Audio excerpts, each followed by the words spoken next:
Bonjour à tous, alors une vidéo bien rapide encore cette semaine. Pas beaucoup de temps, hein, pas beaucoup de temps dans le jardin, ou en tout cas beaucoup de temps potager et le reste du jardin. Du coup bah voilà, moins de temps pour faire les vidéos, c'est pas évident. C'est une période où le jardin, le potager, voilà, tout ça, ça demande quand même pas mal de temps. En plus, on a une météo qui n'est pas toujours très favorable, donc on se retrouve à être obligé de tout faire en même temps, tout arrive en même temps. Bon, c'est souvent comme ça, c'est pas, voilà, c'est pas un problème, mais du coup, il faut s'adapter. Alors, je vous montre rapidement le potager extérieur, parce que ça a quand même bien poussé. J'ai mis pas mal de trucs en place, et puis je vais vous montrer la serre, parce que j'ai mis en place les tomates. C'est quand même un des trucs voilà, que tout le monde attend, une des grosses étapes du potager. Alors ici, les patates, les pommes de terre, je vous avais déjà montré ça l'autre jour, elles sont bien en ligne, hein, bien sorties. Le rang ici, ça c'est le rang primeur que j'ai buté une première fois, je vais le rebuter une deuxième fois. Les autres rangs, les pommes de terre de conservation, tout ça, ça va être buté sans trop tarder, là, d'ici quelques jours. Hein, les patates, les pommes de terre, ça pousse à une vitesse de fou. Ça va tout couvrir d'ici... D'ici une quinzaine de jours, on aura une couverture quasi complète. C'est une culture qui est très pratique pour ça, parce que ça couvre vraiment rapidement le sol. Ici, j'ai installé mon totem. Hop, on voit en entier ici mon totem à haricots. Alors c'est des haricots rouges, haricots d'Espagne. C'est les premiers que je peux commencer à mettre ici. Ici en Bretagne, voilà, température de sol, Bretagne Nord, ça a du mal à monter en température, surtout cette année. Donc les haricots, faut pas trop se presser. Ces haricots rouges là, ils sont assez tolérants. On peut les mettre.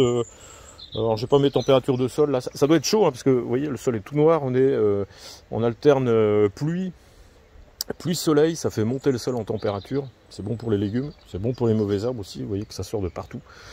Mais donc voilà, haricots, on peut démarrer avec ces haricots là. C'est pas encore du mange-tout, des trucs comme ça. Ça, je commencerai à les mettre d'ici une quinzaine de jours. Ça va arriver aussi. Là-bas, mes courges, je les ai toujours pas mises, hein, parce que du coup, comme on est reparti à la pluie, je vais attendre. On a presque une semaine de pluie là d'annoncer, ou au moins 4-5 jours. Je vais attendre que ce soit passé. Il va y avoir du vent en plus, hein, tout ce qui est courge, le vent, elle n'aime pas. Les jeunes plants, ils ont tendance à se faire abîmer par le vent, donc on va attendre que ce petit épisode soit passé. Ici, on a la consoude. Regardez, la consoude, c'est la belle saison pour la consoude. Elle est en pleine fleur, c'est joli. Qu'est-ce qu'on a d'autre ici? Mes poireaux qui étaient en semis à l'intérieur de la serre, je les ai passés en attente ici. Hein. Ça va être repiqué, c'est les poireaux d'hiver, ça va être repiqué au mois d'août, derrière les patates, derrière les pommes de terre.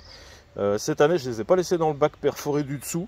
Je les ai mis directement en jauge, en quelque sorte, à continuer de grossir en pleine terre, parce que si on a encore un été très sec, voilà, l'année dernière, rester dans le bac, même en plein sol, au niveau humidité du sol, remontée d'eau, c'était vraiment pas bon. Ils n'avaient pas aimé, ils étaient petits, il va être bien mieux là comme ça. À côté de ça, alors vous voyez pas grand chose ici, mais à côté de la planche, toute cette planche là, c'est le semis d'endive. Endive, c'est pareil, c'est pour cet hiver ça, mais voilà, c'est à cette période-là qu'on peut commencer à les mettre en place. Mes maïs, j'ai commencé à mettre les premiers rangs de maïs. Je les étale, moi j'ai 3 semis. Le dernier semis, je viens juste de le faire, là il y a une petite semaine. Maïs doux, hein, faut pas hésiter à l'étaler, parce que tout vient d'un coup. Alors vous vous retrouvez avec tout d'un coup, si vous étalez comme ça. Moi j'en ai semé. Ouais, c'est passé de 15 jours, 3 semaines à chaque fois, je vais avoir 3 lots. Ça permet aussi d'étaler les récoltes, c'est pas mal. À suivre derrière, on aura les haricots mange-tout, les haricots coco, haricots secs, haricots de Paimpol. On n'est pas loin ici, on est dans la OP encore, qui vont pas tarder à arriver d'ici une quinzaine de jours. Là, on a les choux. Je vais commencer à mettre en place les choux, j'ai pas tout mis. Ça fera la jonction normalement avec le maïs ou pas loin. Et s'il reste un petit bout, je mettrai mes céleri encore qui attendent. Donc voilà, il y a de la place. Le potager généralement il est plutôt trop petit que trop grand. Donc voilà pour l'intérieur. Ici pour l'extérieur plutôt. Ici semis de navets et de betteraves. Alors c'est pareil, on voit pas grand chose, ça va pas tarder à sortir, mais tout ça c'est fait. Les petits pois derrière qui sont bien sortis, les petits pois grimpants qui commencent à grimper. Voilà, maintenant le potager à l'extérieur, tout va bien. Ça va pousser maintenant à une semaine là, avec du chaud, terre noire, alternance soleil-pluie, ça va être voilà, ça va être top. Alors dans la serre, j'ai commencé à mettre mes tomates. J'ai presque fini en fait, hein. J'avais commencé déjà il y a presque une semaine par les tomates du fond là-bas. Alors donc tout ce côté-là, ça va être en tomates. jusqu'ici. Voilà, c'est où j'avais mon châssis, je viens de le déplacer pour le mettre de l'autre côté. Ici, il va rester là encore une quinzaine de jours. Bon, les choux, ils vont pas rester dans le châssis, je vais les retirer, mais tout ce qui était dans le châssis, poivron, aubergine, avant de les mettre en place, il y a encore pas mal de trucs.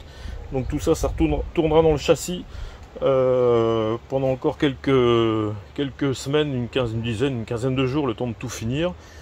Et du coup, je le déplace. Alors ce châssis, on me demande souvent dans les vidéos, à chaque fois que les gens le voient, on trouve où je l'achète, où je l'ai acheté. Ça ne se trouve plus dans le commerce, c'est un vieux truc, il a 15 ans, 20 ans peut-être ce châssis. Ça se trouve plus. On trouve des modèles un peu équivalents, mais il n'y a pas un choix énorme, ça coûte super cher. C'est dommage. C'est plus trop la mode du châssis. Pourtant les châssis, c'est bien pratique. Celui-ci, là il est dans la serre depuis quelques années, mais avant il était en extérieur. Le truc il est increvable. Les portes du dessus là qui sont sur le côté ici là, elles s'envolaient avec le vent. Je l'ai retrouvé mais des fois chez le voisin. Le truc voilà, c'est d'une solidité, c'est tout léger, ça se monte et ça se démonte en 2 minutes. Voilà, c'est vraiment top. Bon, c'est pas ça que je voulais vous montrer. Je voulais vous montrer donc les tomates. Oui, j'ai presque tout mis en place. J'ai commencé à pailler au fond. Il faut que je finisse ici. Il faut que je finisse celles qui sont dans le bac là. Elles vont aller ici à la place du châssis. Donc on va avoir des tomates partout ici. Et j'en ai encore quelques-unes ici. Et j'aurai encore des tomates cerises qui viendront sans doute après les oignons ici. Et pour vous montrer ma fameuse... donc mes tomates, elles reviennent de loin, hein, mais vous voyez qu'elles se portent super bien. Bon, j'ai un peu de retard. Mais bon, une fois qu'elles sont en place là dans la serre, là, ça va pousser assez rapidement. Ici, c'était mon plan témoin, qui est assez gros, hein, qui est un peu plus gros que les autres, mais au final, vous voyez qu'il n'y a plus tant que ça de différence. Je ne sais pas si vous vous rendez bien compte. On le voit au niveau du diamètre de la tige. La tige, elle est un petit peu plus grosse. Le plan, il est un petit peu plus grand. Alors, je sais toujours pas quelle variété c'est. Je sais pas. Moneymaker, peut-être à la forme des feuilles. Ouais, je sais pas, ce sera la surprise. J'espère que c'est pas un plan de tomates cerises, parce que là je serais bien embêté. Donc voilà, qu'est-ce qui reste ici? J'ai toutes mes ficelles.